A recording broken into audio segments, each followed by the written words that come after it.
খেটেছে নিঃসন্দেহে, আমি তাদেরকে স্যালুট জানাই। আর আজকে যে কর্মী সভা হচ্ছে, এই কর্মী সভার সবচাইতে বড় অবদান তাদের, যারা 5 তারিখের আগে জীবন বাজি রেখে রাজপথে যুদ্ধ করেছিল।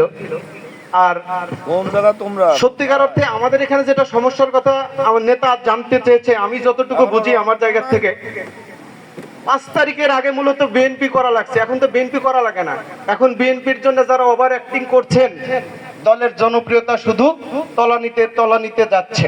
এটা চরম বাস্তবতা। আমরা 5 তারিখের পরে বলেছিলাম যে এখন ওভার অ্যাক্টিং করার কিছু নাই, বিএনপির জনপ্রিয়তা আকাশ ছোঁয়া, সেই জনপ্রিয়তাকে ধরে রাখুন, জনগণের কাছে যান, সাধারণ মানুষের কাছে যান। কিন্তু তা না করে এখন আমাদেরকে যারা লিড করতে চায়, সবচাইতে বড় নির্মম সত্য যেটা, এটা কেউ বলে নাই, সেটা হলো আমাদের ইউনিয়ন বিএনপির সমন্বয় নাই, এটা নাই সেটা নাই। কিন্তু সবচাইতে বড় সত্য কথা হলো যে খানগঞ্জ ইউনিয়নে রাজবাড়িতে কি হয়েছে আমি জানি, তবে খানগঞ্জ ইউনিয়নে একমাত্র আলী নওয়াজ মাহমুদ খয়ুম সাহেবের সাথে যারা পার্টি করছে, তারা কিন্তু নির্যাতিত, মামলা খেয়েছে, জেল খেটেছে। এখন এই আলী নওয়াজ মাহমুদ খয়ুম সাহেবের সাথে যারা খানগঞ্জ ইউনিয়নে বিএনপি করতো, তার একটা কমিটি আছে, সভাপতি আশরাফ হোসেন চৌধুরী, স্বপন কাকা, আমি তার প্রতি শ্রদ্ধা রেখেই বলছি, উনি কখনো কোনোদিনও, আমি চ্যালেঞ্জ করে বলতে পারি, যারা জেল খেটেছে, নির্যাতিত হয়েছে, নিষ্পেষিত হয়েছে, একটা লোকের কোনোদিনও খোঁজ দেন, আমি চ্যালেঞ্জ করে বলতে পারি। এটা হলো সবচাইতে চরম বাস্তবতা। যখন দল করার প্রয়োজন ছিল, যখন যারা জীবন বাজি রেখে রাজপথে ছিল, তখন একটা লোকের কোনোদিনও খোঁজ নেয় নাই। কোন পরিবারের একটা খোঁজ পাঠাবো, তোমরা কি খাবার পাচ্ছ, কখনো কোনোদিনও যোগাযোগ দেয় নাই। এখন উনি আমাদের সিনিয়র, অনেক সিনিয়র, আমাদের গুরুরও গুরু, কিন্তু উনি তো রাজনীতি করে নাই। উনি রাজনীতি করলে বেলগাছি একজনের নামে মামলা হইলে উনার নামে হইতো। বেলগাছিতে 2018 সালে 6 জন 7 জনের নামে মামলা হয়েছে, জেল কাটছে, ওনার নামে মামলা হয় নাই। একটু পরে রিং দিচ্ছে, এই যে লাস্ট যে নির্বাচন গেল, এই নির্বাচনেও কিন্তু বেলগাছিতে মামলা হয়েছে, ওনার নামে মামলা হয় নাই। এই সত্য কথাটা অনেকেই বলতে চায় না। যেহেতু আমার বাড়ি, কাকার বাড়ি একই ওয়ার্ডে, আমি কিন্তু ওইখানে নির্বাচনও করি, কাকা একটা ফ্যাক্ট এই বেলগাছির জন্য। তারপরে আমি বলতেছি যে এখন কাকা যে লিড করবে, যারা এই আন্দোলন সংগ্রাম করছে জানবাজি রাইখে, উনি কোনোদিনও খোঁজ নেয় নাই, তো উনার লিড মানবে কেন? আমার প্রশ্ন এটা আমার নেতার কাছে।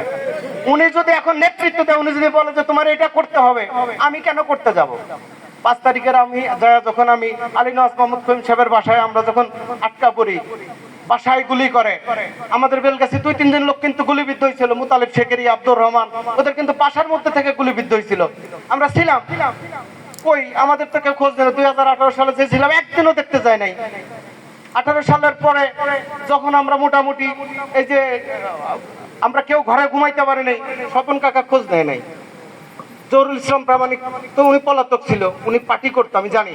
আব্দুর রহমান, আমি, আমরা একসাথেই থাকতাম। খালিদ হাসান, শামীম, আলামিন, জিয়া, পাপন, আমাদের খোঁজ নিত একটা লোক।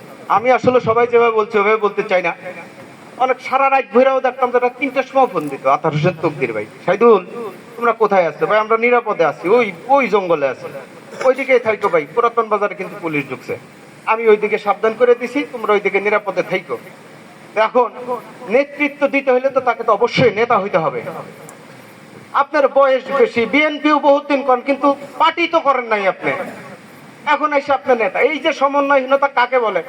অনেকের কথার মধ্যে থেকে কিন্তু বেরিয়ে আসছে যে জৌপানামানিক আব্দুর রহমানের ভিতরে ন্যূনতম একটা সমন্বয় আছে। কিন্তু আমার কাকাকে আমি প্রশ্ন করেছিলাম, কাকা এখানে উপস্থিত আছে, উনি যদি আমার কথা বলিয়া, আমি কাকার বলছিলাম, কাকা এই যে আপনি মিটিং করেন স্টেশনে বসে বসে, আপনি তো আমাদের কখনো বলেন না কাকা। বেলগাছিতে কয়েকজন বিএনপি করতে আমরা তো চিনি, আমরা তো জানি। বললো আমি এতটুক নিয়ে থাকতে চাই বাপ, তখন যিনি এতটুক নিয়ে থাকবেন তার সাথে তো সে আমাদের কেমনে লিড করবে ভাই? আমরা তো থানায় নেতৃত্ব দিতে চাই, আমরা জেলায় নেতৃত্ব দিতে চাই।